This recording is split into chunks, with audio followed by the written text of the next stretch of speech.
Hey, so tonight we're going to talk about something pretty incredible. What it was really like to live on a medieval farm as a peasant. And trust me, by the time we're done, you're going to be real grateful for that mattress you're lying on.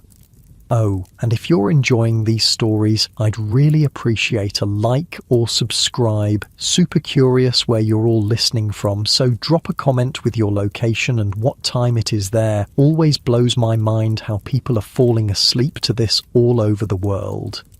All right, find that cozy spot, take a nice slow breath and just let your body sink into whatever you're lying on. We're heading back to England around the year 1500 and trust me, you're going to be real grateful for modern life by the time we're done. So congratulations, you just woke up in Tudor England.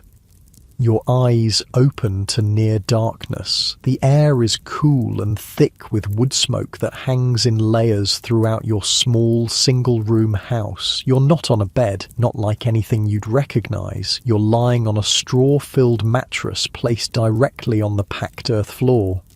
The straw pokes through the rough linen casing, scratching at your skin through your simple nightshirt.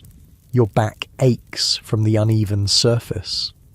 Around you, the rest of your family stirs, your father and mother, your 3 siblings, all crowded into this tiny space. The youngest, just 4 years old, snuggles against your mother for warmth. Your older brother is already up, stoking the small fire in the centre of the room. There's no chimney, just a hole in the thatch roof that sometimes works to draw the smoke upward. Most of it just hangs in the air. You've lived with it so long you barely notice anymore. Good news, it's spring in England, so the bitter cold of winter has passed. Bad news, spring means it's time for the hardest work of the year to begin. Outside, a cockerel crows, announcing the dawn. The sound is joined by the gentle lowing of your family's cow and the snuffling of pigs from the animal pen attached to one end of your house. That's right, in Tudor England your animals often shared your living space, or at least lived right next door. The heat from their bodies helped keep the house warm in winter. The smell? Well, that was just part of life. Up, your father says. There's ploughing to be done. You rub the sleep from your eyes and sit up. Your legs are stiff from yesterday's labour. As a peasant farmer in 1500, there's no such thing as a weekend, no paid vacation, no sick leave. There's just work, sunrise to sunset, with only Sundays off for church. And even then, after church, there were still animals to tend. The floor beneath your bare feet is cold and slightly damp. Your mother is already at the fire, stirring a pot of pottage, a thick porridge made from whatever vegetables and grains were available. Today it's mostly barley with a few dried peas thrown in. If you're lucky, there might be a small piece of salted pork for flavour. Meat is precious, saved for special occasions or used sparingly to add taste to otherwise bland meals. You pull on your clothes, the same ones you wore yesterday and the day before that. A simple linen shirt, woolen hose for your legs held up by a cord tied around your waist, and a woolen tunic that reaches to your knees. The wool is scratchy against your skin, nothing like the soft fabrics we're used to today. It was probably sheared from your own sheep, spun into thread by your mother and sisters during the long winter evenings, and woven on a neighbour's loom in exchange for some of your family's barley. Eat quickly, your mother says, handing you a wooden bowl of steaming pottage. Your father needs help with the oxen. You gulp down the hot, bland mixture, scooping it up with a piece of dark bread left over from yesterday's baking. The bread is hard and starting to go stale. But that's normal. Fresh bread is a luxury, baked perhaps once a week in the communal oven that serves your entire village. Outside, the morning air is fresh and cool. Dew clings to the grass, and the first rays of sunlight are just beginning to peek over the distant hills. Your village is small, maybe 30 households clustered around a central green with the parish church at one end. Beyond the houses lie the fields, vast open spaces divided into strips. Some belong to your family, some to your neighbours, and a good portion to the local monastery that owns much of the land in your area. Your father is already in the small barn attached to your house, harnessing the oxen. These animals are incredibly valuable, the medieval equivalent of a tractor. Without them, ploughing would be nearly impossible, but most peasant families couldn't afford a full team of oxen on their own. So your father shares his two with another family, and together they have enough animals to pull the heavy wooden plough through the tough soil. Take the lead, your father says, handing you a stick. Your job is to walk in front of the oxen, guiding them in a straight line while your father handles the plough behind. It's harder than it sounds. Oxen are stubborn creatures, and if they decide to veer off course, there's not much your 11-year-old frame can do about it. The wooden yoke settles over the oxen's shoulders. It's a simple device, but ingenious, designed to distribute the weight of the plough across the animal's powerful shoulders rather than their necks, allowing them to pull with their full strength. As you lead the animals out to the field, you pass other villagers beginning their day. A woman draws water from the communal well. 2 young girls drive geese toward the village pond. An old man repairs the wattle fence around his garden plot. Everyone has a task, a role to play in this tightly knit community where survival depends on cooperation. Your family's main field lies about a quarter-mile from the village. It's not a single large plot like modern farms, but a collection of strips scattered across the 3 great open fields that surround the village. This strange arrangement is the result of the open field system that dominates English agriculture in 1500. We'll start with the barley field today, your father says. This refers to one of the 3 large fields that encircle your village. In the 3-field system, one field grows wheat or rye planted last autumn. Another grows spring crops like barley or oats, which you're planting now, and the third lies fallow, empty, giving the soil a chance to recover its fertility.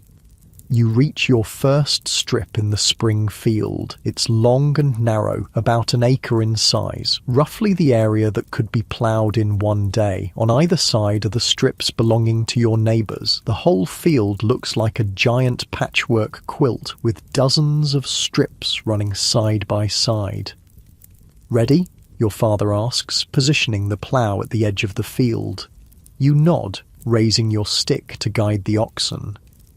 The plough your father uses is a heavy wooden implement with an iron-tipped coulter that cuts deep into the soil. It's a massive improvement over the simple scratch ploughs used in earlier centuries. This moldboard plough doesn't just scratch the surface, it turns the soil over, burying weeds and bringing fresh earth to the top. It's perfect for the heavy clay soils of northern Europe, though it requires tremendous strength from both the oxen and the ploughman to keep it moving.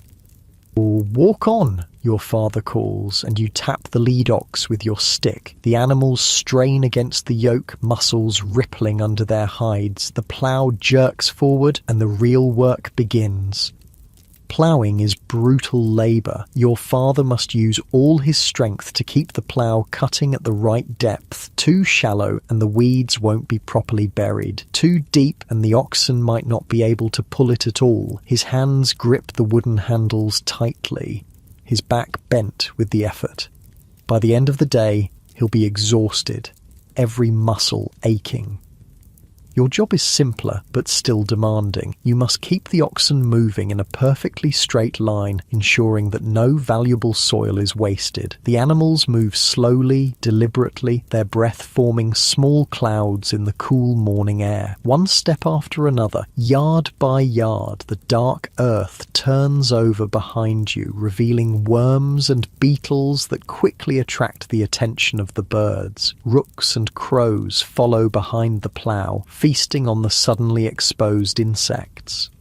Hour after hour, you walk backward and forward across the field. The sun rises higher, warming your back through your woolen tunic. Your father stops occasionally to clear clods of earth from the plough or to give the oxen a brief rest, but there's no real break. The day's work must be completed before sunset.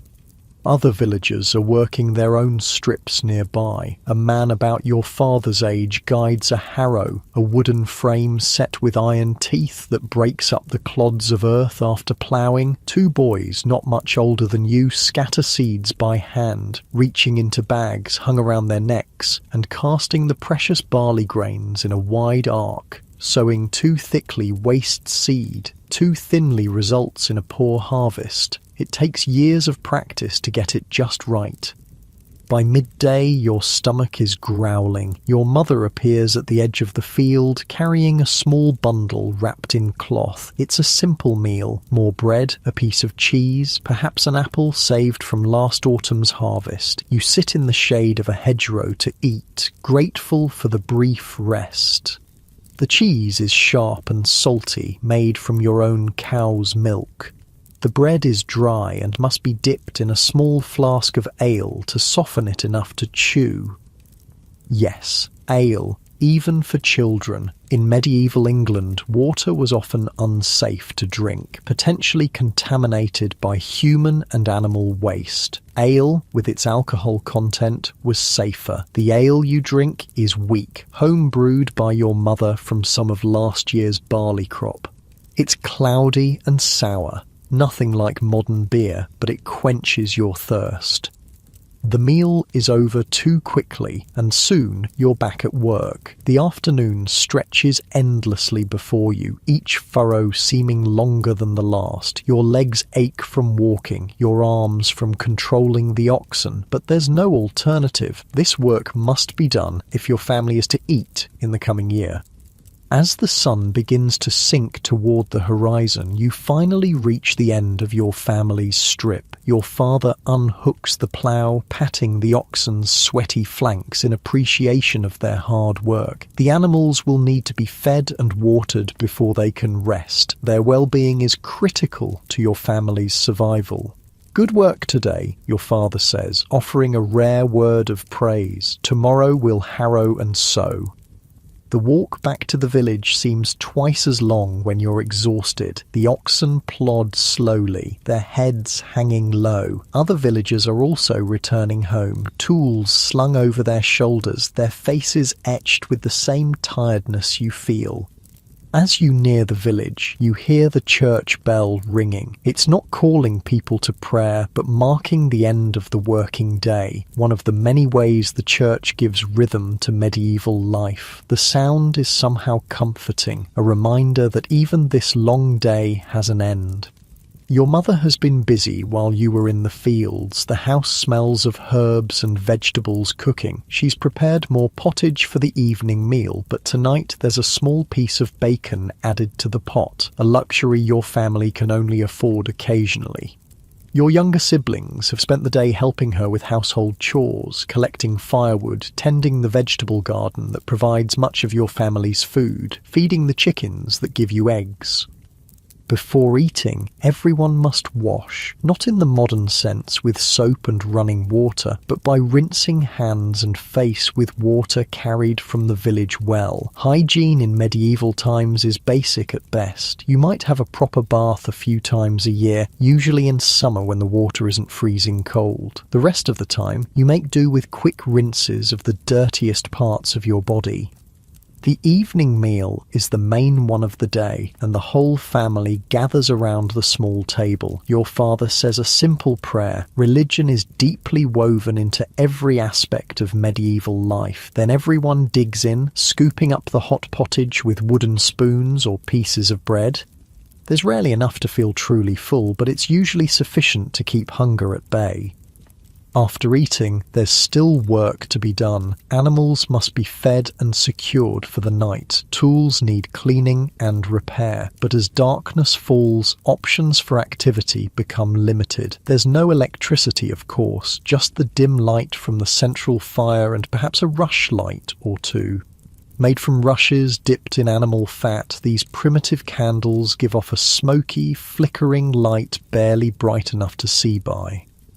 This is the time for stories, for conversation, for planning the next day's work. Your father discusses the progress of ploughing with your older brother. Your mother teaches your sister a new stitch for mending clothes. The youngest children play quietly with simple toys. A doll made from scraps of fabric, a wooden top that spins when you pull a string. As the evening deepens, weariness overtakes everyone. The day begins at dawn and physical labour fills most waking hours. Sleep comes easily to medieval peasants. Your mother spreads the sleeping pallets on the floor around the central hearth. The fire is banked for the night, dampened so it won't go out completely but won't burn too fiercely either. Starting a new fire from scratch is difficult and time-consuming. It's much easier to keep an existing one going. You settle onto your pallet, pulling a rough woolen blanket over you. Your younger siblings are already asleep, their breathing deep and regular. Outside, an owl hoots, and in the distance, a dog barks. These night sounds are familiar, comforting in their way. Tomorrow will bring more of the same, more ploughing, more harrowing, more sowing. The work of a medieval peasant farmer follows the rhythm of the seasons, an endless cycle of planting and harvesting, of struggle and, with luck, modest reward. It's a hard life by modern standards, filled with physical discomfort and constant labour, but it's also deeply connected to the natural world, to the community around you, to the turning of the seasons. As sleep begins to claim you, you shift slightly, finding that perfect spot as the weight of the day settles into your muscles. Your breathing naturally slows, in and out. The smoky air of the cottage fills your lungs as you drift deeper into comfort, and the image of those freshly ploughed furrows stays with you. Dark earth turned over to receive the seed that will, with hard work and good fortune, become the bread that sustains your family through another year. The next morning arrives all too quickly. The first pale light of dawn filters through the gaps in your cottage walls. No need for alarm clocks in Tudor England. The roosters handle that job just fine. Your body aches from yesterday's labour, but there's no time to lie in. The growing season waits for no one. Your father is already up, stoking the fire that's been carefully smouldering all night. Letting it go out completely would be a disaster. Striking a new flame with flint and steel is time-consuming and tricky. Better to keep a fire alive continuously, banking it down at night so it doesn't consume too much precious fuel. The monastery's steward will be making his rounds today, your father mentions as he chews a crust of yesterday's bread. This news puts a slight tension in the air. Your family doesn't own this land. Almost nobody in the village does. Most of you are tenants of the local Benedictine monastery, which owns vast tracts of land throughout the region.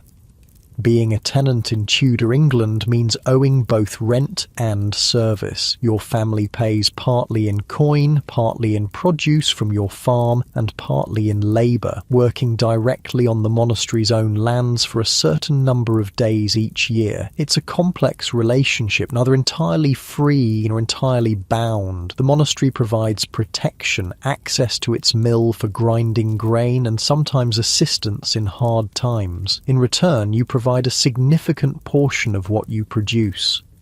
The steward is the monastery's representative, the man who collects the rents, inspects the fields, and makes sure the tenants are maintaining their properties properly. He's not a monk himself, but a layman employed to handle the worldly affairs of the abbey. He can be fair or harsh, depending on his character and the policies of his employers. Make sure the barley strips look well tended, your mother advises, handing you a small bowl of pottage for breakfast, and the sheep need to be moved to fresh pasture. The sheep? They're the most valuable animals your family owns. Their wool is like gold in Tudor England, the foundation of the nation's wealth. England produces the finest wool in Europe, and the monasteries are major players in the wool trade. Your small flock of Southdown sheep with their fine fleeces will provide not only wool to sell but also yarn for your family's clothing. After your quick breakfast, you head out with your older brother to move the sheep. They've spent the night in a fold near the house, a simple enclosure of wattle fencing designed to protect them from wolves and thieves. Now they need to be taken to graze on the common pasture land that surrounds the village. Shepherding is actually one of the more pleasant tasks on a medieval farm. While the sheep graze, you have time to sit and rest, perhaps even to daydream a little. Your brother brings a simple wooden flute he's carved himself and practices tunes while watching the flock. Music is one of the few recreations available to peasant families. Simple instruments, folk songs passed down through generations, dances at village festivals. The morning sun climbs higher, warming your face as you sit on a grassy knoll watching the sheep. From here you can see much of the village and its surrounding fields. The strips of land in various stages of cultivation create a patchwork effect across the landscape. Some are freshly ploughed, dark earth exposed to the sun. Others show the first green shoots of winter wheat, planted last autumn and now growing strong. The third field lies fallow, resting this year but still being used for grazing livestock. This three-field system is the backbone of medieval agriculture. By rotating crops and allowing one field to rest each year, farmers maintain the soil's fertility. It's not based on scientific understanding. Nobody in your village knows about nitrogen fixation or soil chemistry, but on generations of observed results. This field grows better wheat if we plant barley in it the year before. That field needs to rest this year because the crops were poor last season. Knowledge passed down, father to son, mother to daughter. In the distance, you spot a figure on horseback approaching the village. Even from here, you can recognize the steward by his distinctive clothing, finer than a peasant's garb, but not as elaborate as a nobleman's. He rides directly to the manor house, a structure somewhat larger and more substantial than the peasant cottages, where he'll meet with the village reeve, a peasant elected to represent the community in dealings with the monastery. "We should check the edges of the barley field," your brother suggests, getting to his feet. "Make sure no weeds are growing there before the steward inspects it." Managing weeds is a constant battle in medieval farming. Without herbicides, every unwanted plant must be removed by hand. It's tedious, back-breaking work, but necessary. A field overrun with weeds will yield a poor harvest, and your family can't afford that. You leave the sheep grazing under the watchful eye of the village's communal shepherd, an old man who can no longer handle heavier farm work but knows every trick for managing a flock, and head to the barley field. The strips your family ploughed and sowed yesterday are already showing tiny signs of life as the barley seeds begin to germinate in the warm spring soil. Moving slowly along the edges of your strips, you and your brother pull any weeds you find, tossing them into a pile to be burned later or fed to the pigs. Nothing is wasted in a medieval farm economy. Even weeds have their uses. By midday, the sun is high and hot, your back aches from bending, and your stomach reminds you it's time for the midday meal. Most peasant families eat their main meal around noon. When daylight is precious, it makes no sense to wait until evening for your biggest source of energy.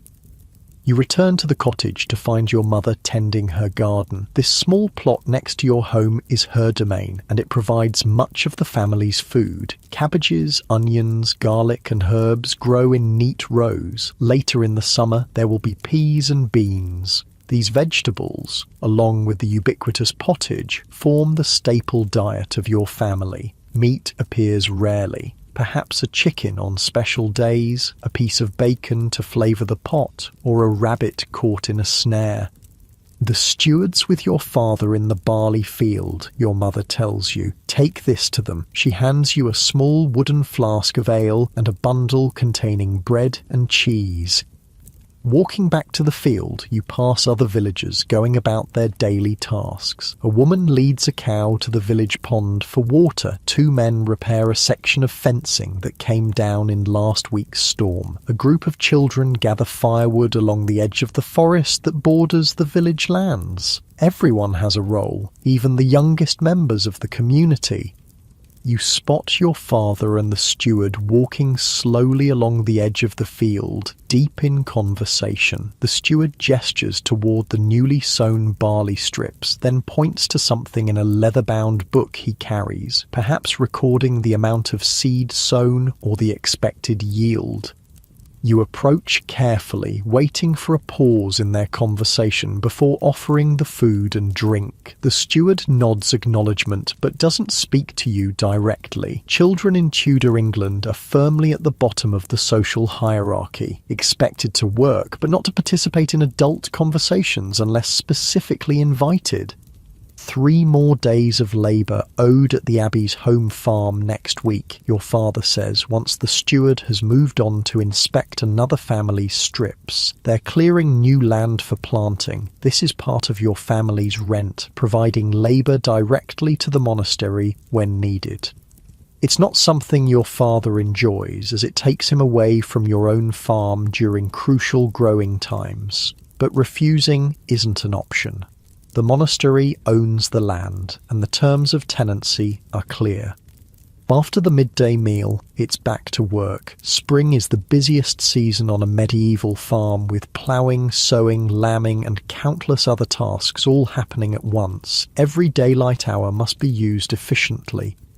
Your afternoon task is to help your mother with the flax. Flax is a crop grown specifically for its fibres, which can be spun into linen thread. The process of turning flax into usable fibre is long and complex, involving soaking the stalks in water to rot away the soft parts, then beating them to separate the fibres. Today, you're spreading already processed flax fibres on a wooden board and drawing them through a heckle, a comb-like tool with sharp metal teeth that further separates and aligns the fibres before spinning. It's precise work that requires concentration, but isn't as physically demanding as field labour. Your fingers move rhythmically, drawing the pale yellow fibres through the heckle again and again until they're soft and silky. As you work, your mother spins already processed fibres into thread using a drop spindle, a simple stick with a weighted whirl at the bottom that spins like a top as it hangs from the developing thread. The spinning wheel exists in 1500, but is still a relatively expensive tool that many peasant families can't afford. The drop spindle is older technology, slower but effective in skilled hands.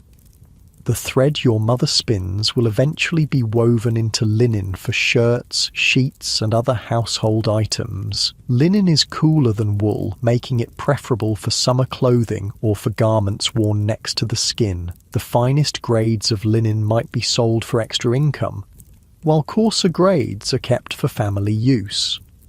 The steward seemed pleased with the barley sowing, your mother comments as she works. Perhaps we'll have a good harvest this year. A good harvest means survival. A poor one means hunger. It's as simple as that in the precarious economy of a medieval farm. One bad season can wipe out the small surplus a family might have built up over years of careful management. 2 bad seasons in a row can mean starvation. Father says we owe 3 days at the Abbey's home farm next week, you tell her. She nods, her face showing no reaction. This is simply the reality of your lives, the obligations that come with tenancy. We'll need to work harder here to make up for it, is all she says. By late afternoon, your arms ache from the repetitive motion of heckling flax. Your mother sets aside her spindle and begins preparations for the evening meal. The pot hanging over the central hearth needs attention, more vegetables added, the fire built up to bring it to a simmer. Your younger siblings return from their day's tasks, gathering firewood, helping to tend the community's geese, running errands for neighbours. Each has contributed in their own way to the family's survival. In a medieval peasant household, everyone works from the time They can walk until the day they die. Childhood, as a protected time of play and education, is a luxury that won't exist for centuries. As the sun begins to sink toward the horizon, your father and older brother return from the fields. They've spent the afternoon continuing the ploughing, working on another of your family's scattered strips. Their faces are weathered from constant exposure to the elements, their hands calloused from years of gripping tools.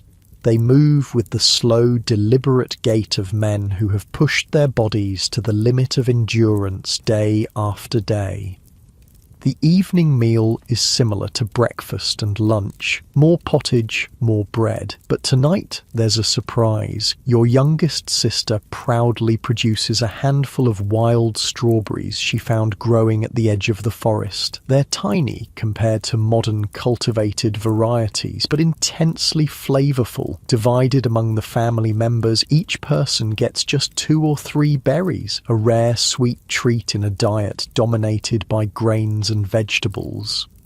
After eating, your father checks his tools by the fading daylight. The iron tip of the plough needs attention, a slight bend that must be straightened by the village blacksmith. Iron tools are precious in medieval England, representing a significant investment for a peasant family. They're passed down through generations, repaired rather than replaced whenever possible.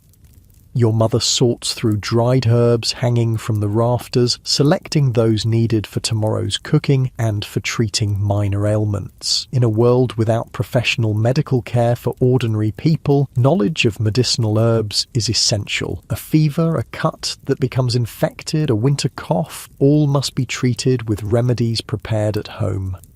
As darkness falls, the family gathers around the hearth. The day's work is mostly done, though there are always small tasks that can be accomplished by firelight, mending clothes, carving wooden implements, preparing vegetables for tomorrow's meals. Conversation flows, focusing mainly on practical matters, the condition of the fields, the health of the livestock, plans for tomorrow's labour. Your father mentions that the nearby market town will have a fair in 2 weeks' time. This is exciting news, a chance to sell some of your family's produce, perhaps to buy items you can't produce yourselves, and to enjoy the rare entertainments that travelling performers bring to such events. For a peasant family whose lives are ordinarily confined to the village and its immediate surroundings, a trip to the market town is a significant outing. As the evening progresses, your eyelids grow heavy. The physical labour of the day has exhausted you completely. Your mother spreads the sleeping pallets around the hearth, and one by one, family members settle down for the night. There's no privacy in a medieval peasant home. Everyone sleeps in the same space, parents and children together. The fire is banked once more, and darkness envelops the cottage, broken only by the faint red glow of the embers. Outside, an owl hoots, hunting mice in the fields. The distant barking of dogs gradually fades as the village settles into sleep.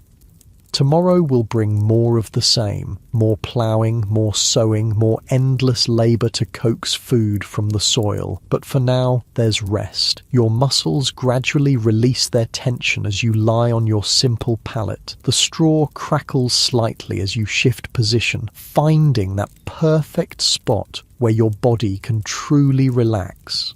The smoky scent of the cottage, so sharp to modern noses, is simply home to you, familiar and comforting. You focus on your breathing, feeling it slow naturally as sleep approaches, in and out, deep and steady. The weight of the day's work settles into your bones, a pleasant heaviness that pulls you towards slumber. You're vaguely aware of your family around you, their breathing creating a gentle rhythm in the darkness. Safe. Together. Your eyes close as the images of the day, furrows in dark earth, sheep grazing on green hills, flax fibres sliding through your fingers, begin to blur and fade. Your body becomes weightless, drifting deeper into that perfectly comfortable state where wakefulness gives way to dreams. And in that moment between one breath and the next, the steward approaches your cottage again, this time with news that will change everything. Morning comes with a pounding on your cottage door. It's barely light outside, the pale grey of early dawn just beginning to filter through the gaps in the walls. Your father rises quickly, wrapping a woolen cloak around his shoulders against the morning chill. The steward stands at the door, his face serious in the dim light. The abbot requires additional labour at the monastery's home farm, he announces without preamble. 3 men from each household for the next 5 days. The north field is being expanded. Your father nods, his face carefully blank. This is unwelcome news, 5 days away from your own fields during the crucial spring planting season could spell disaster for your family's harvest. But refusing isn't an option. The labour service is part of your tenancy agreement, and the monastery has the right to call upon it as needed. My son and I will come, your father says, but that's only 2. The steward's eyes scan the interior of your cottage, landing on your older brother who's now sitting up on his sleeping pallet. He looks strong enough, the steward says with a nod. 3 men at the abbey gates by prime. With that, he turns and strides away to deliver the same message to the next household. Prime, the first canonical hour of the day, around 6 a.m. The church bells mark the hours in medieval England, dividing the day into segments for prayer that everyone uses as time references, whether they're monks or farmers. Your mother is already up, stirring the embers of last night's fire back to life. Her face is worried as she prepares a hasty breakfast. 5 days of labour for the monastery means 5 days when your own land lies untended. The timing couldn't be worse. Spring planting can't wait. We'll manage, she says, though her voice lacks conviction. The girls and I will continue with the barley sowing, and perhaps we can hire Thomas's boy to help with the ploughing. Thomas is a neighbour whose oldest son sometimes works for other families for a small payment, usually in food rather than coin, which is scarce in the village economy. Your father eats quickly, his movements brusque with barely suppressed frustration. He knows better than to complain openly about the monastery's demands. Such talk could reach the wrong ears and create problems for your family, but the unfairness of the situation is clear to everyone. The monastery, with its dozens of lay servants and extensive lands, chooses the most critical time in the farming year to pull men away from their own fields. Take extra bread, your mother says, wrapping dark loaves in a cloth. The abbey may feed you at midday, but it won't be enough for men working from dawn till dusk. By the time the sun properly rises, you, your father, and your older brother are walking the 2 miles to the monastery's home farm, the large agricultural estate attached directly to the abbey, where the monks produce food for their own consumption and for sale.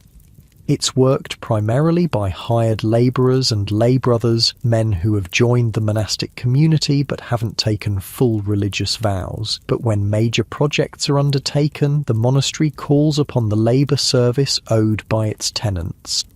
You're not alone on the road. From every direction, men and boys are converging on the abbey, 3 from each household, just as the steward demanded. There's little conversation as you walk. Everyone understands what this labour service means for their own farms and families. The shared burden creates a grim solidarity. The monastery rises ahead, its stone walls and towers dominating the landscape. Founded 3 centuries earlier, it has grown wealthy through donations of land, shrewd management of its estates, and participation in the lucrative wool trade. The monks themselves may take vows of personal poverty, but the institution they serve is rich and powerful. You pass through the outer gate into a bustling courtyard. Lay servants move purposefully about their tasks, carrying bundles of firewood, leading horses to the stables, hauling sacks of grain to the mill. A group of novices, young men preparing to take their monastic vows. crosses the yard in a neat line, heads bowed on their way to morning prayers. A lay brother directs you and the other arriving workers to the home farm, which lies just beyond the monastery walls. Here, the ordered tranquility of the monastic enclosure gives way to the familiar sights and sounds of agricultural labour. Fields stretch to the horizon, some already green with growing crops, others freshly ploughed. Barns and storehouses stand in neat rows. Cattle graze in enclosed pastures. It's like your village, but on a much larger scale and with considerably more resources. The monastery's bailiff, the official in charge of the home farm, is a stern-faced man with a wooden tally stick in his hand. He records each worker's name on the tally as they arrive, making small notches in the wood with a knife. These tallies serve as records of labour service rendered, ensuring that each tenant family fulfills its obligations. "You three, to the north field," he says when your father gives your family name. Brother Oswald is overseeing the clearing work. The north field turns out to be less a field than a section of woodland in the process of being converted to arable land. This is back-breaking work, felling trees, grubbing out stumps, removing rocks and boulders. It's the kind of labour that requires many hands working together, which explains why the monastery has called in its tenants. Brother Oswald, a stocky man with a weather-beaten face despite his religious vocation, assigns tasks with brisk efficiency. Your father is put to work with an axe, joining a team of men felling smaller trees. Your brother joins a group using heavy iron-tipped pikes to lever stumps from the ground. You, being younger and less strong, are assigned to the brush-clearing detail, using a billhook to cut away undergrowth and small saplings. The work is relentless. Brother Oswald allows brief breaks for water drawn from a nearby stream, but otherwise expects continuous labour. The monastery's bell tower is visible in the distance, and each time it rings the hours, you count in your head, measuring the passage of time until you can return home.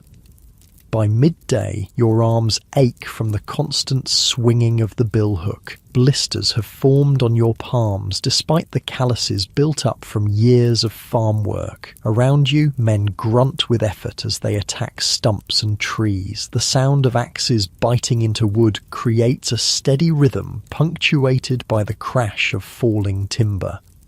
As the bells ring for sext, the 6th hour, around noon, Brother Oswald calls a halt for the midday meal. The monastery provides bread and ale for the workers, but it's plain fare, coarser bread than what most families bake at home, and ale so weak it's barely worth the name. Your father was right to bring extra food from home. You sit in the shade of a half-felled oak, chewing on bread and a piece of hard cheese, watching as Brother Oswald moves among the workers, checking progress and making notes on a small wax tablet. He's a lay brother rather than a full monk, evident from his practical work clothes rather than the full religious habit, but he carries himself with the authority granted by the monastery.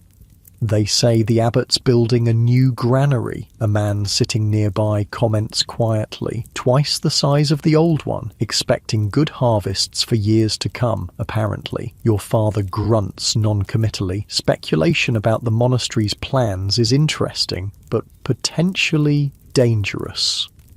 Better to keep your head down, do the work required, and return to your own fields as soon as possible. The afternoon brings more of the same, cutting, clearing, hauling. The cleared area gradually expands as dozens of men labour together. It's impressive how quickly the landscape changes under the assault of so many hands, but you can't help wondering how many family fields are lying untended while this work progresses. As the sun begins to sink toward the horizon, Brother Oswald finally calls a halt. Return at prime tomorrow, he instructs. The work continues. The walk home seems twice as long when your body aches from head to toe. Your father and brother move with the same stiff-legged gait as you, muscles protesting after a day of unusual labour. Clearing woodland requires different movements, different strengths than the familiar work of ploughing and sowing. You arrive home to find your mother and sisters still in the fields. They've managed to sow another strip of barley, working with hand tools since they lack the strength to handle the plough and oxen alone. It's slow work, and their progress is modest compared to what could have been accomplished with the men present, but it's something. "How bad is it?" your father asks, surveying their work. "We'll manage," your mother repeats, though the worry lines around her eyes have deepened. "Thomas's boy is coming tomorrow to help with the ploughing. I've promised him a cheese and some of this year's honey harvest." The evening meal is subdued, everyone too tired for much conversation. Plans are made for tomorrow. Who will handle which tasks? How to divide the limited labour available to cover the most critical work? Your youngest sister will need to take over some of your usual chores while you're at the monastery. Your mother and older sister will continue with the sewing. It's a precarious balancing act, trying to fulfill your obligations to the monastery while still tending your own land. Sleep comes quickly that night, your exhausted body surrendering to unconsciousness almost as soon as you lie down. The next day brings a repeat of the first, the long walk to the monastery at dawn, the relentless labour of clearing land, the weary return at dusk, and the next day, and the next. By the fifth and final day of your required service, the North Field has been transformed. What was dense woodland is now a rough cleared space ready for the final preparation before planting. Stumps have been grubbed out, undergrowth cleared, the larger trees felled and cut into manageable lengths for use as building timber or firewood. Nothing is wasted in the monastery's efficient economy. Brother Oswald seems satisfied with the progress. "The abbot will be pleased," he tells the assembled workers as he dismisses them for the last time. "Your service is complete for now." For now, the words hang in the air, a reminder that the monastery can call upon your labour again whenever it chooses. But at least this particular obligation has been fulfilled, and you can return full-time to your own farm. The walk home on that final day has a different energy. Despite the physical exhaustion, there's a sense of relief among the men from your village. Conversation flows more freely, touching on what needs to be done in the neglected home fields, how much catching up is required. "We'll need to work double time for the next week," your father says. "The barley must all be sown before the next full moon if we're to have a decent harvest." The following morning brings the luxury of waking in your own home with a full day to devote to your family's land. Your mother has managed remarkably well during your absence, organising the women and younger children to continue essential tasks. But there's no denying that 5 days of male labour have been lost at a critical time. Your father hitches the oxen to the plough with a renewed sense of urgency. There's no time to waste. The weather is favourable now, but spring in England is notoriously changeable. Rain could delay planting further, and every day counts when growing seasons are short. For the next week, you work from first light until you can no longer see the ground in front of you. The entire family functions as a single unit, each person taking on whatever tasks they can handle. Your younger siblings help with weeding and carrying seed. Your mother and sister sow in the furrows your father creates with the plough. Your older brother harrows the sown fields to cover the precious seed. You move between tasks as needed, filling in wherever an extra pair of hands can speed the work. The three-field system that shapes medieval agriculture means that your family's land is scattered across the village fields. Some strips lie fallow this year, resting to regain fertility. Others contain winter wheat, planted last autumn and now growing strongly. The remaining strips must be sown with spring crops, primarily barley, but also peas, beans and oats. Each crop has its own requirements, its own timing, its own techniques for planting and tending. By the end of the week, you've nearly caught up to where you should be in the agricultural calendar. The barley is sown, the peas are in the ground, and preparations are underway for planting vegetables in the small garden plot beside your cottage. The rhythm of farm life has been disrupted by the monastery's demands, but not fatally so. On Sunday, work pauses for church. Even in the busiest farming seasons, the Sabbath must be observed. The entire village gathers in the small parish church where the priest, himself paid by the monastery, leads the Latin Mass. Few peasants understand the words, but the rituals are familiar and comforting, marking the passage of weeks and seasons. After church, there's a rare opportunity for the community to gather without labour. Men discuss the condition of the fields and the prospects for harvest. Women exchange news and advice on household matters. Children play simple games in the churchyard. For a few hours, the relentless pressure of agricultural work eases, allowing for human connection beyond the immediate family. Your father speaks with other village men about the monastery's demands and the impact on their own farms. The conversation is careful, subdued. Open criticism of the monastery could lead to trouble, but there's a shared understanding of the challenges, a mutual sympathy for the precarious position you all occupy as tenant farmers. Martin's family is struggling, one man mentions quietly. His wife fell ill while he was at the north field clearing. The barley's barely half sown.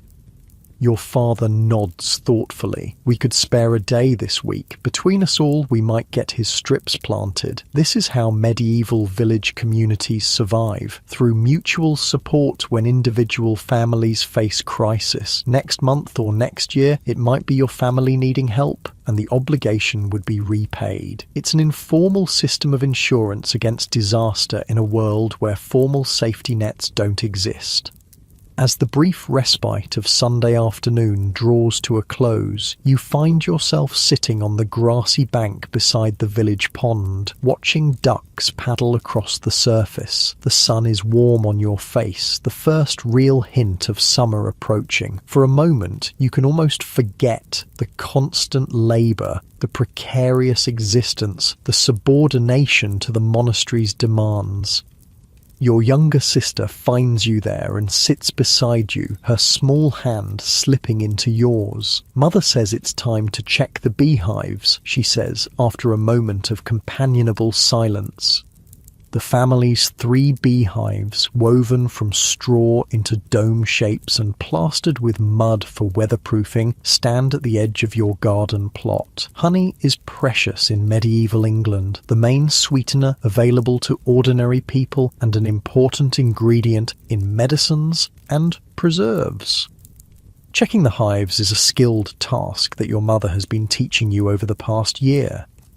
You stand, stretching muscles that still ache from the woodland clearing work, and follow your sister back toward the cottage. As you walk, you notice the steward again, riding slowly through the village, making notes on his wax tablet as he inspects the progress of planting.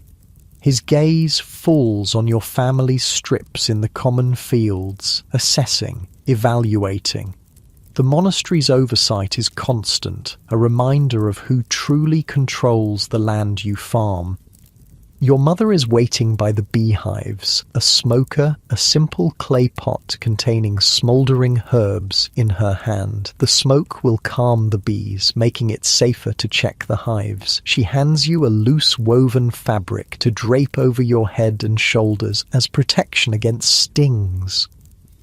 Gently now, she instructs as you carefully lift the top from the first hive.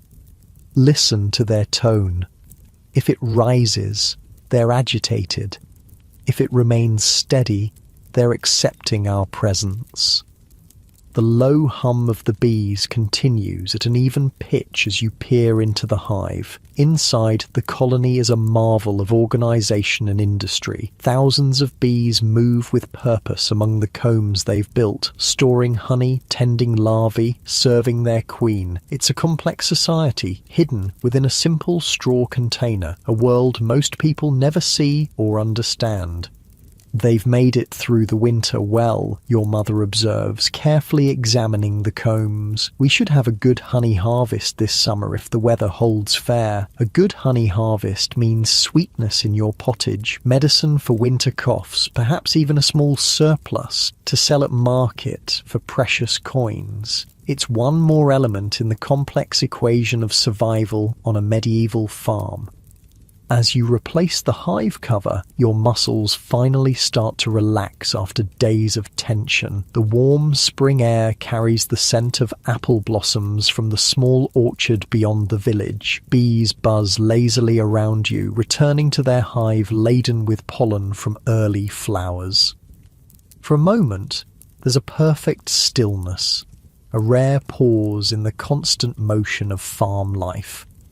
Your breathing naturally slows, settling deeper into a rhythm that matches the gentle movement of the bees. The weight of obligations to the land, to the monastery, to survival itself eases slightly. You shift, finding that perfect, comfortable spot as your body remembers how to simply be, not just do.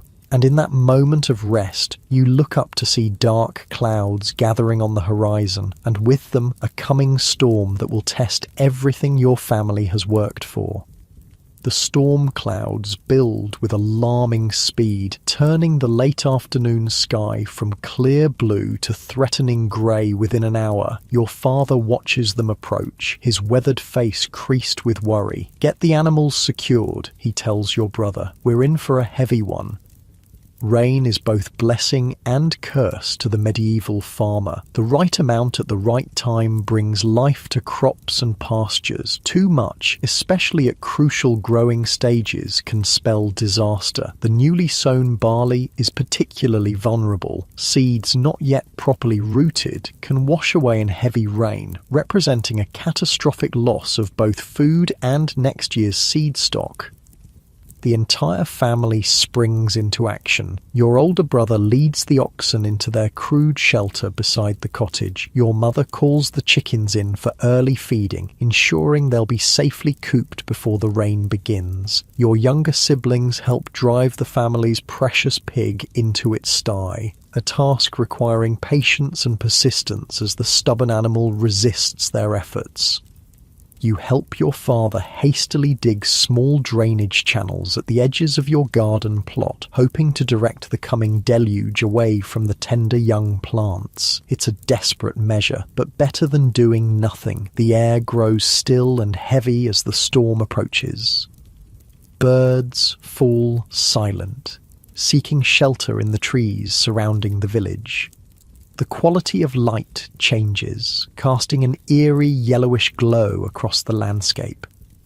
In the distance, you hear the first low rumble of thunder. Inside, all of you, your father orders as fat raindrops begin to fall, slowly at first, then with increasing intensity. There's nothing more to be done now. The crops are at the mercy of the elements. All you can do is wait and hope. Inside the cottage, your family gathers around the central hearth. The fire provides both light and comfort as darkness falls prematurely under the storm clouds. Rain hammers against the thatch roof, finding its way through in places, forming small drips that must be caught in wooden bowls. Thunder crashes overhead, causing your youngest sister to press against your mother in fear.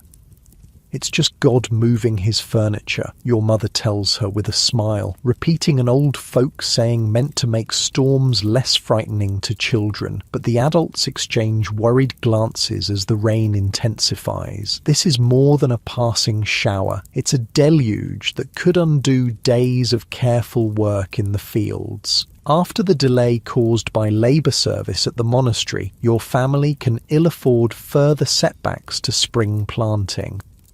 The storm rages for hours, finally easing around midnight. By then, everyone is asleep except your father, who sits by the dying fire, listening to the gradual lessening of rain on the thatch. Occasionally, he rises to check the bowls catching leaks, emptying them outside the door when they fill.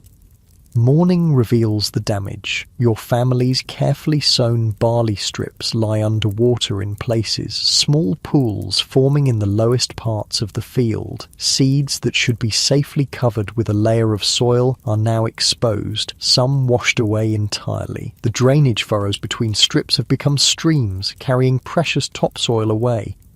Your father surveys the scene in silence, calculating losses, adjusting plans. The resilience of the medieval farmer isn't a matter of choice, but of necessity. There's no insurance, no government assistance, no modern safety net. When disaster strikes, you adapt or you starve. We'll need more seed, he finally says, and we'll have to replough the worst affected areas. Where will we get more seed? Your mother asks. The family's reserves are already depleted from the spring sowing.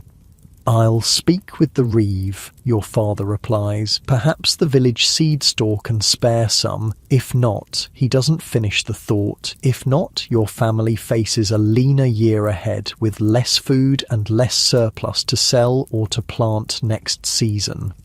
The village reeve, the peasant elected to manage communal resources and represent the community to the monastery, is sympathetic but can offer little help. Many families face similar losses from the storm. The village seed store, maintained precisely for such emergencies, is already stretched thin. I can spare you a quarter bushel, the reeve tells your father. No more, others need help too. It's something, but not enough. Your father thanks him anyway, accepting what's offered while mentally recalculating what can be planted and where. Some strips may have to be abandoned entirely this season, left to grow whatever weeds will take hold. It's a bitter decision for a farmer to make, but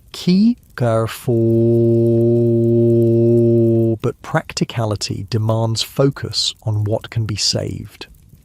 The next week is a blur of frantic activity. Every member of the family works from dawn until dusk, salvaging what can be saved from the storm's damage. The worst affected strips are reploughed, the remaining seed carefully distributed to cover as much ground as possible. Areas that can't be replanted are reluctantly abandoned, though your father marks them for extra manuring in the autumn, hoping to boost fertility for next year's planting. Throughout the village, similar scenes play out as each family responds to the storm's impact on their lands. It's a reminder of the vulnerability of medieval agriculture to weather events beyond human control. A single storm, a late frost, an early drought, any of these can mean the difference between sufficiency and hunger. Yet amid the hardship, the tight-knit nature of the village community reveals itself. Families with surplus seed share with those most affected. Labour is exchanged freely, with neighbours helping each other repair storm damage. The wealthier peasants, those with larger holdings or specialised skills that bring in extra income, contribute more to those in need, knowing that next time they might be the ones requiring assistance. By the end of the week, the immediate crisis has passed. Most fields have been salvaged in some fashion, though yields will certainly be lower than hoped. Life on the medieval farm returns to its normal rhythm of endless tasks, each dictated by the season and the needs of crops and animals. As May progresses, the days grow longer and warmer. The winter-sown wheat in your family's strips is growing strongly now, the tender green shoots transforming into sturdier stalks. The salvaged barley is also establishing itself, though the stands are thinner than they should be. In the small garden beside your cottage, vegetables are thriving under your mother's careful tending. Cabbages, onions, leeks and peas that will diversify your family's diet through summer and autumn. Your father turns his attention to the family's small orchard, just 6 apple trees and 2 pears growing at the edge of one field strip. The trees are in full bloom now, their white and pink blossoms attracting bees from your hives. A good fruit harvest in the autumn will provide not only fresh eating but also dried fruit for winter and cider that keeps when fresh water might be questionable. "The blossom's heavy this year," he observes, examining the trees. "If the weather holds fair, we should have a good crop." These small compensations, a promising fruit blossom, healthy vegetable seedlings, thriving beehives, help balance the disappointment of the storm-damaged grain fields. Medieval farming is always a calculation of gains and losses, a constant adjustment to conditions beyond control. Your daily routine settles back into its seasonal pattern. Mornings begin at dawn with animal care, feeding chickens, milking the family cow, checking on sheep now grazing in the fallow field. Then comes work appropriate to the season, weeding the growing crops, maintaining drainage ditches, repairing fences and tools. Afternoons might bring specialized tasks, your mother and sisters spinning wool or flax, your father and brother crafting new handles for worn-out tools, you helping with whatever needs an extra pair of hands. Food preparation is a constant activity. With no refrigeration, most meals must be prepared from scratch using whatever is available and in season. Your mother bakes bread once or twice a week in the communal village oven, paying a small fee to the monastery, which owns it. The family's staple pottage bubbles almost continuously in the pot hanging over the central hearth, ingredients added and removed as they cook, creating a perpetually evolving meal. Clean water is a precious commodity. The village well provides drinking water, carried home in wooden buckets, a task often assigned to children. But the well is some distance from your cottage, so water is used sparingly. Washing is minimal by modern standards. Hands and face daily, perhaps, but full body washing is rare. Clothing is worn until visibly dirty, then washed infrequently in the stream that runs through the village using homemade lye soap that's harsh on both fabrics and skin. As spring advances towards summer, new tasks emerge. The sheep must be sheared, a specialized skill that some villagers perform better than others. Your neighbor Thomas is known for his fast, clean shearing that gets the maximum wool without nicking the animal's skin. Your father arranges to exchange labor with him. Thomas will shear your family's small flock, and in return your father will help repair Thomas's cottage roof. This informal exchange of labour and goods forms the backbone of the village economy. Coin is scarce in rural medieval England, used primarily for paying rent to the monastery and for occasional purchases at markets or fairs. Day-to-day transactions between villagers are more often conducted through barter and labour exchange, a system that builds community interdependence. The sheep shearing takes place in mid-June when the weather is reliably warm. The animals are gathered in a temporary pen near the village green. Thomas works methodically, using iron shears to remove the thick fleeces in one piece where possible. The newly shorn sheep look almost comically small, their pink skin visible through the short wool left behind.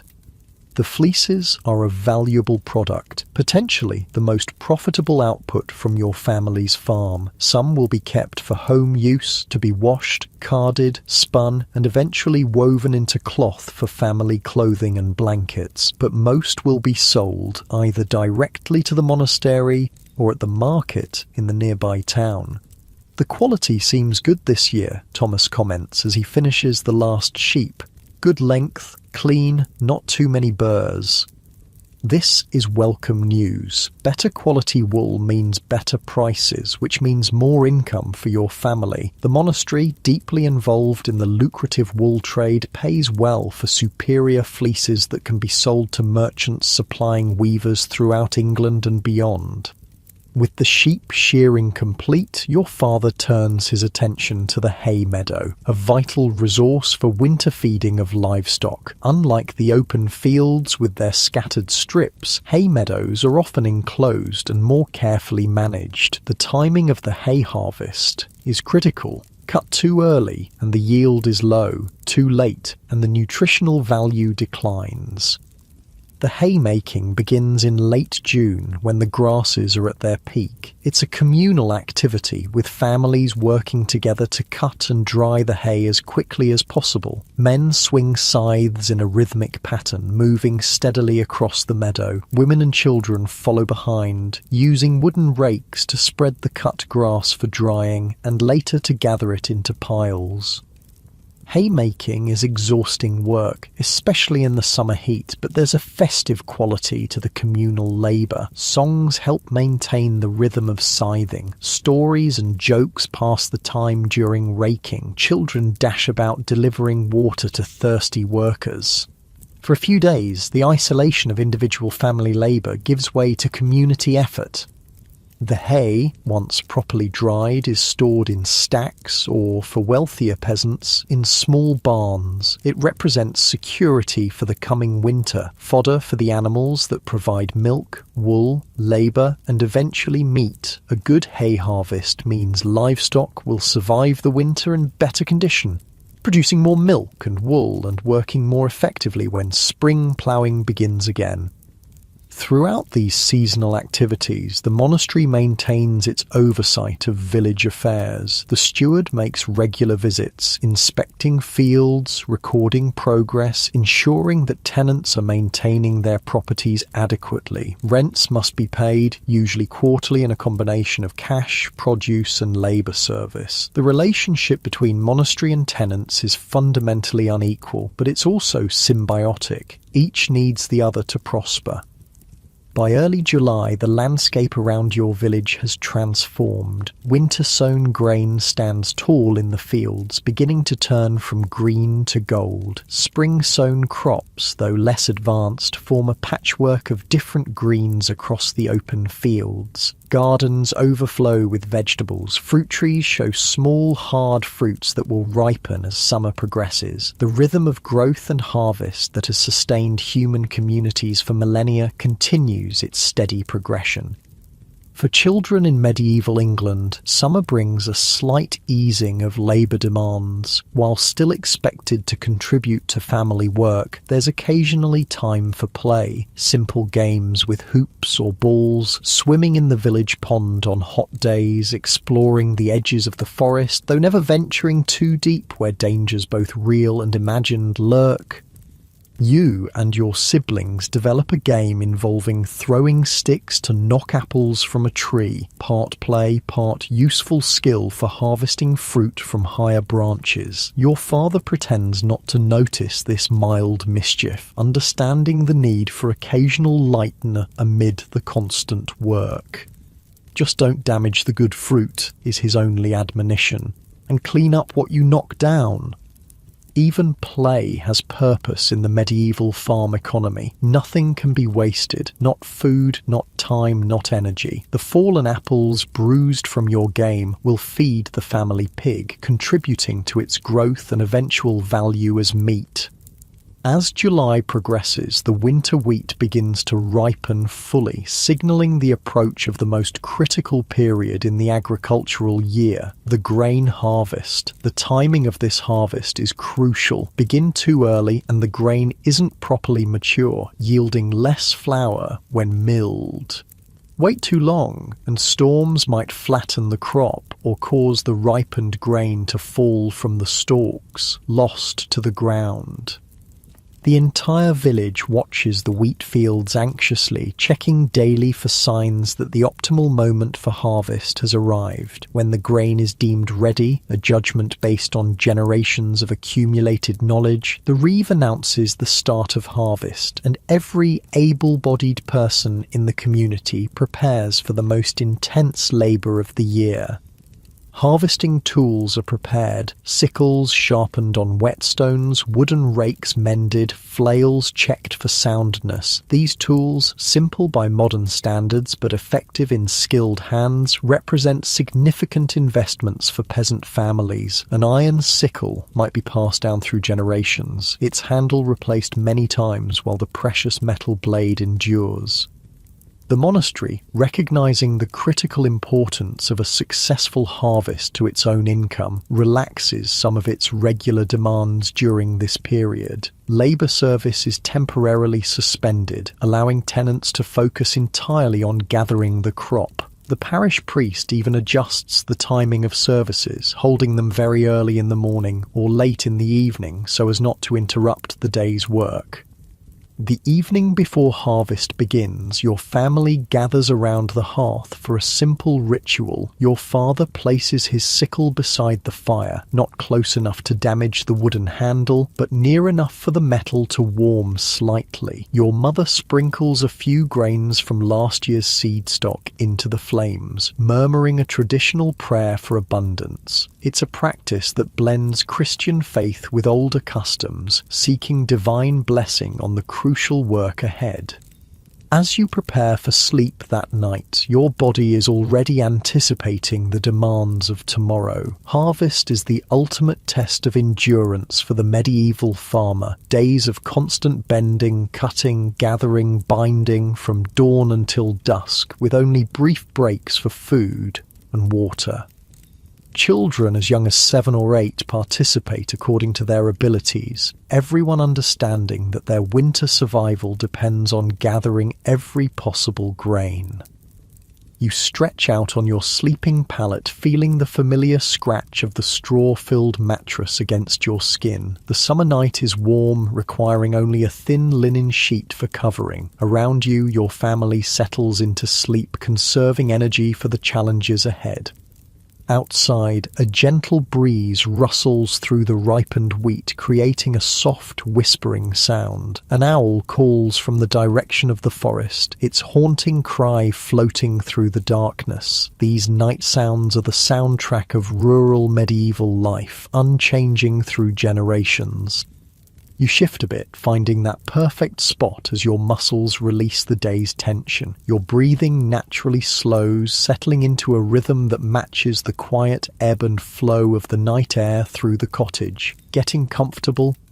Better. And in your mind's eye, you see the golden wheat fields waiting for tomorrow's harvest, shimmering in the summer sun like a treasure more precious than gold. Dawn breaks with a chorus of roosters from across the village. Today is no ordinary day. It's the first day of harvest, perhaps the most important moment in the medieval farming year. Success or failure in the next few weeks will determine whether your family eats well during the coming winter or faces the gnawing pain of hunger. You wake instantly, the weight of importance already pressing on your young shoulders. Around you, your family stirs with unusual quickness. No lingering on sleeping pallets today, no slow transition from sleep to wakefulness. Every minute of daylight is precious during harvest. Your mother has risen even earlier than usual, preparing a hearty breakfast, porridge enriched with the last of the honey from last year's hives, and bread spread with a thin layer of precious butter from your cow's milk. Harvest requires energy, and this morning's meal's as generous as your family's resources allow. Eat well, your father says, passing you an extra piece of bread. We won't stop again until midday. Outside, the village is already alive with activity despite the early hour. Families gather their harvesting tools, sickles for cutting the grain, wooden rakes for gathering it, baskets and sheets for carrying. Children run errands, bringing water to those heading to the fields, checking that animals are secured for the day. The collective energy is focused entirely on the enormous task ahead.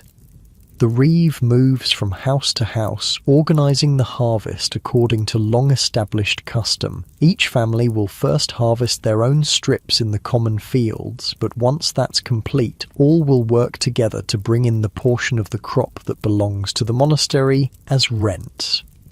This arrangement ensures that no family's harvest is neglected while they work on the monastery's lands.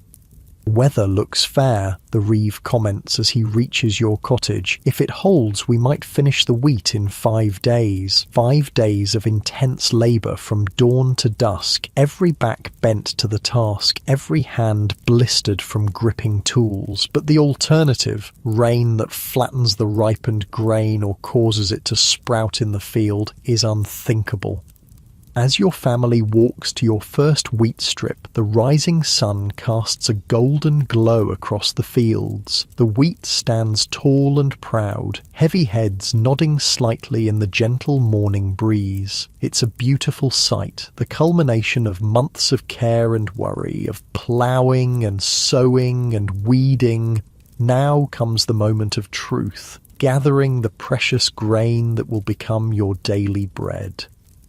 Your father takes position at the edge of the strip, sickle in hand. He grasps a handful of wheat stalks with his left hand and sweeps the sickle with his right, cutting the stalks about halfway up their length. The movement is practiced, efficient, the result of years of experience.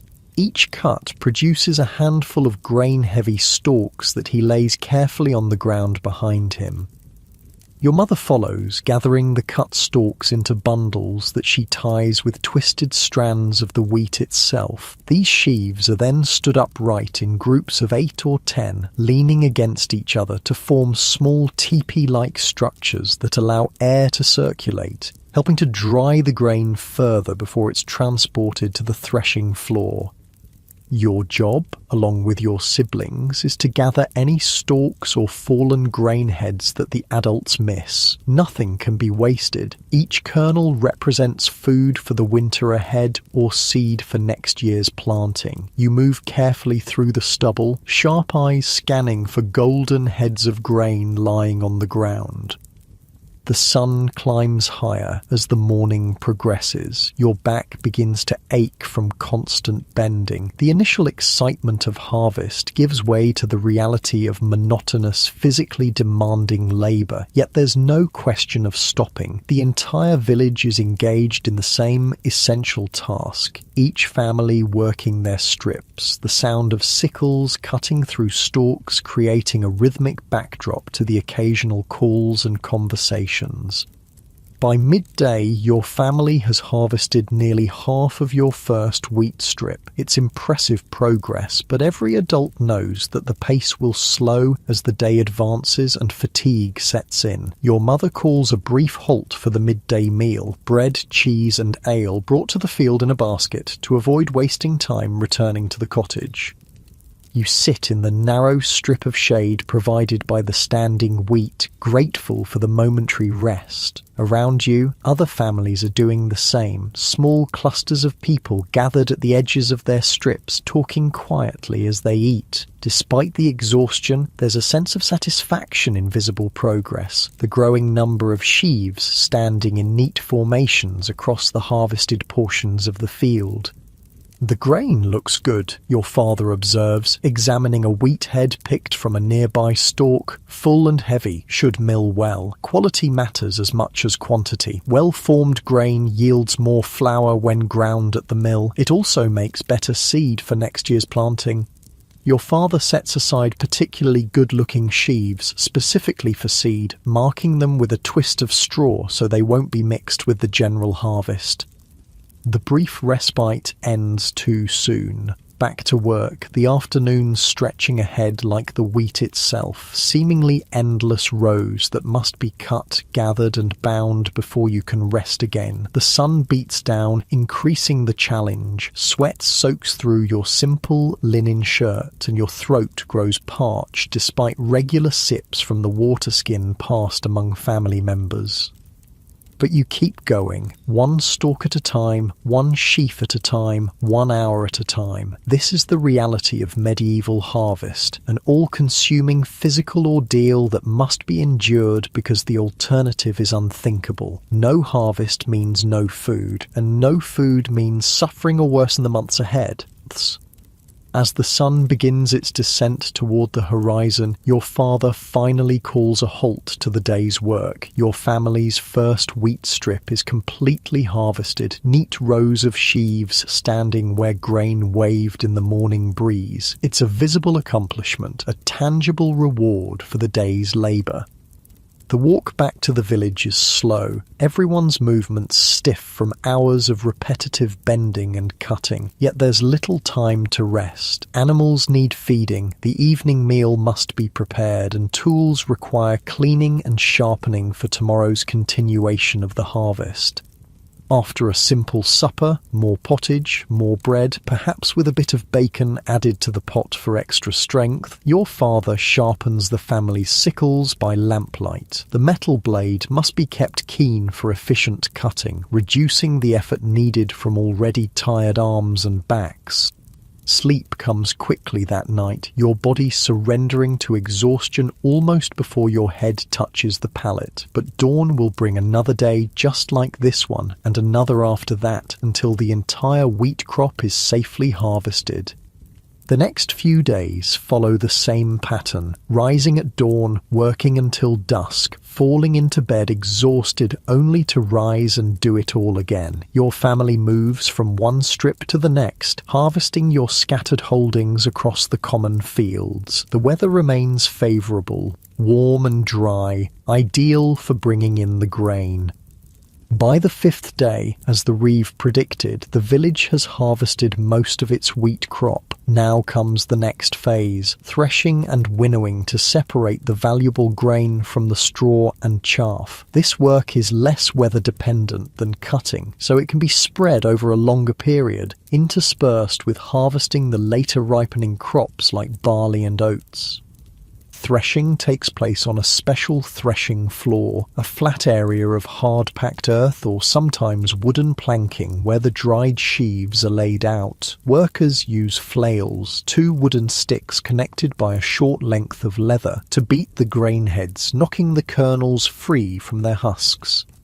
It's noisy, dusty work. The rhythmic thwack thwack thwack of flails echoes across the village as each family processes their harvest. Children often help by turning the grain on the threshing floor, ensuring that all sides of the sheaves receive the flail's attention. Smaller children might be tasked with keeping chickens away. The birds are attracted to the scattered grain but would make a mess of the carefully organised process. After threshing comes winnowing, separating the lighter chaff from the heavier grain kernels. This is done by tossing the threshed mixture into the air on a breezy day, allowing the wind to blow away the chaff while the heavier grain falls back onto sheets spread below. It's a skill requiring judgment and experience. Too strong a wind might blow away some grain, too weak and the chaff remains mixed in. Throughout these processes, the monastery's representatives monitor progress. The steward makes regular appearances, sometimes accompanied by the cellarer, the monk responsible for the abbey's food supplies. They estimate yields, calculate the portion due as rent, ensure that the grain is properly processed. Their presence is a constant reminder of the economic relationship that shapes village life. As August advances, the grain harvest continues with barley and oats, followed by peas and beans from the spring planting. Each crop has its own requirements, its own timing, its own processing methods. The work is relentless, but it's also purposeful, directly connected to survival in a way that modern people rarely experience. By the end of August, the bulk of the harvest is complete. The fields stand golden stubbled in the late summer sun, a far cry from their lush green appearance just weeks earlier. Now comes the accounting, measuring the grain, setting aside seed for next year, calculating how much remains for food after the monastery's portion is paid. For your family, this year's harvest is adequate but not abundant. The storm damage to the barley crop reduced your overall yield, and the wheat, while good quality, produced slightly less than hoped. You'll have enough to meet your basic needs: flour for daily bread, seed for next planting, some surplus to sell for necessities you can't produce yourselves. But there will be little extra for comforts or emergencies. This is the typical state for most peasant families in medieval England, existing on the edge of sufficiency, vulnerable to any disruption of the agricultural cycle. A single bad harvest can deplete reserves built up over years of careful management. 2 bad harvests in succession can mean genuine hunger. 3 might mean starvation. Yet, despite this precariousness, there's a moment of celebration when the harvest is finally complete. The village holds a harvest feast, not lavish by modern standards, but more generous than everyday fare. Each family contributes something to the communal meal. There's fresh bread made from the new grain, roasted geese, apples from early ripening trees, perhaps even ale brewed with special care for the occasion. The monastery, understanding the importance of maintaining good relations with its tenants, often provides something special. Wine from its cellars, perhaps, or honey cakes prepared by the abbey's bakers. The priest blesses the gathered food and offers prayers of thanksgiving for the completed harvest.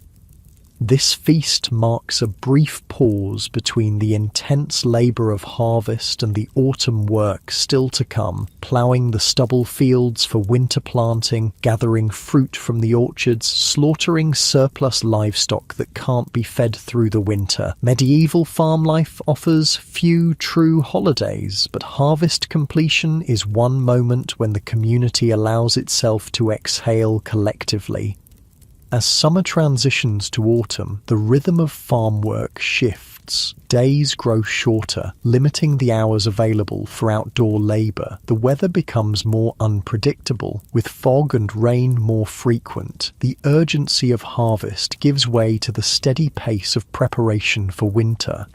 Your family turns attention to the garden plot beside your cottage, harvesting the last vegetables that will be stored for winter use. Some, like cabbages, will be preserved by salting or pickling. Root vegetables might be stored in cool, dry conditions. Herbs are hung to dry from the cottage rafters, providing both flavour for winter meals and remedies for common ailments. The orchard yields its bounty of apples and pears. Some will be eaten fresh, a welcome addition to the otherwise plain diet. Others will be carefully stored in the coolest part of the cottage, laid out so they don't touch each other, checked regularly for any signs of rot. The remainder will be dried in slices, providing a source of natural sweetness during the winter months when fresh fruit is just a memory. This is also the time for gathering wild foods, nuts from the forest edge, berries from hedgerows, mushrooms from damp areas where they flourish in the cooling weather. These foraged items supplement the farm's production, adding variety and nutrients to the winter diet.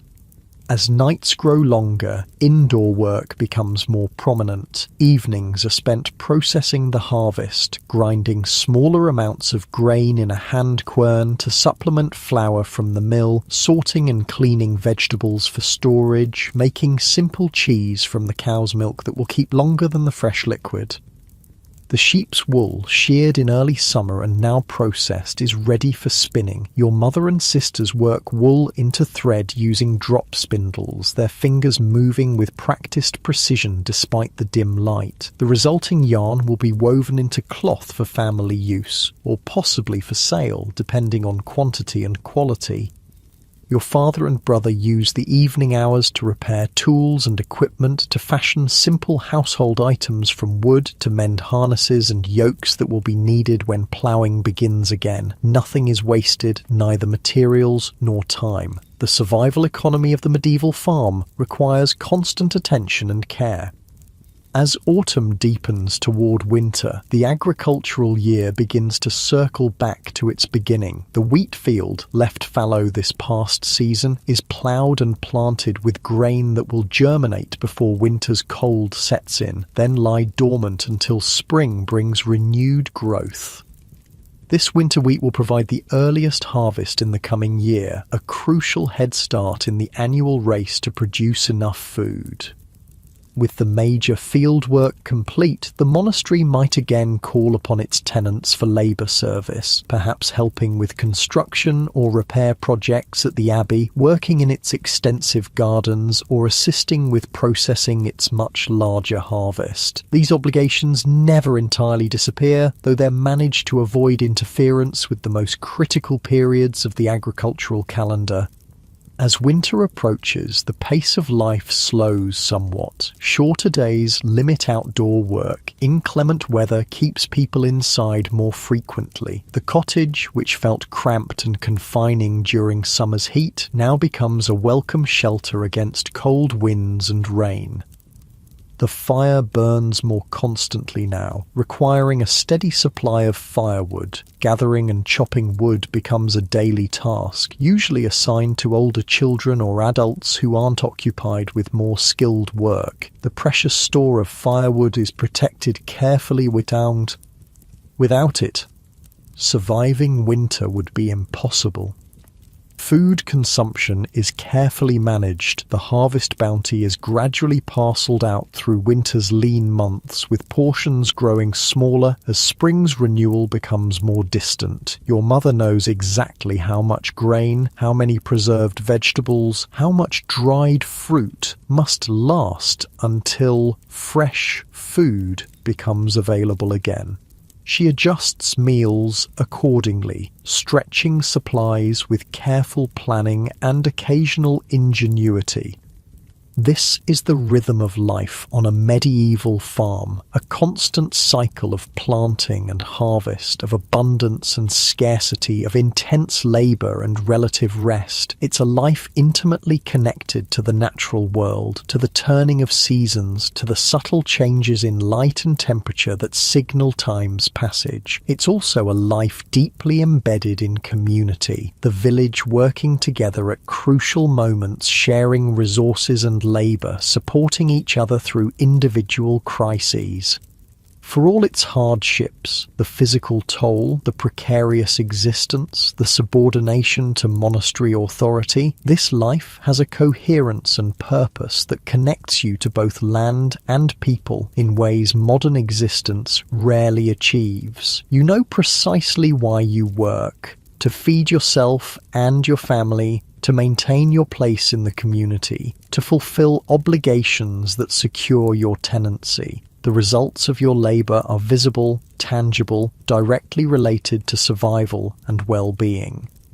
As night falls on the medieval farm, your family gathers once more around the hearth. The fire's light casts long shadows on the cottage walls. Outside, an autumn wind sighs through bare tree branches, and somewhere in the distance an owl calls its haunting note. Inside, there's warmth, security, the quiet murmur of familiar voices discussing tomorrow's tasks. You settle onto your sleeping pallet, pulling a woolen blanket over you against the growing chill of autumn nights. Your body relaxes, releasing the day's tensions, sinking deeper into the simple comfort of rest after honest labour. Your breathing slows naturally, finding its own gentle rhythm.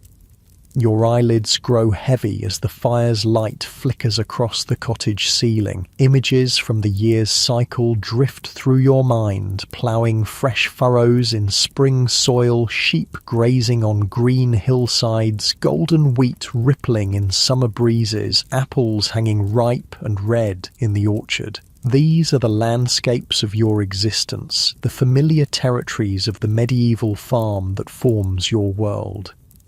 Sleep approaches, wrapping around you like a warm embrace. Your muscles release completely. Your thoughts grow hazy and distant. The sounds of your family settling for the night fade into a pleasant background murmur. The weight of your body seems to dissolve as you drift deeper into that peaceful place between wakefulness and dreams.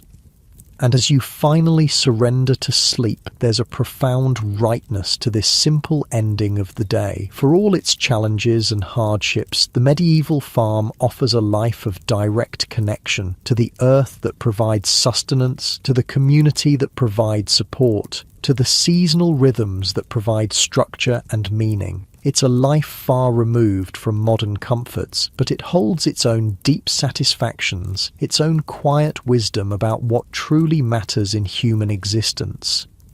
Your breathing deepens, slow and steady now. The cottage, the village, the fields and forests beyond, all fade from awareness as sleep claims you completely. Tomorrow will bring another day of labour in this ancient cycle of cultivation and harvest, but for now, there's only rest. Sweet, deep, well-earned rest, carrying you gently into dreams beneath a medieval sky where stars shine with a brilliance rarely seen in our modern illuminated world.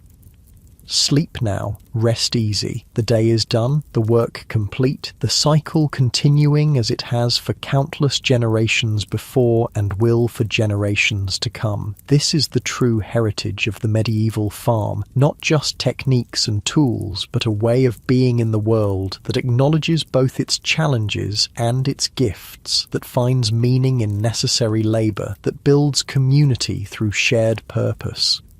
Drift now, deeper and deeper into peaceful sleep as the medieval farm and all who work its soil have done since time immemorial.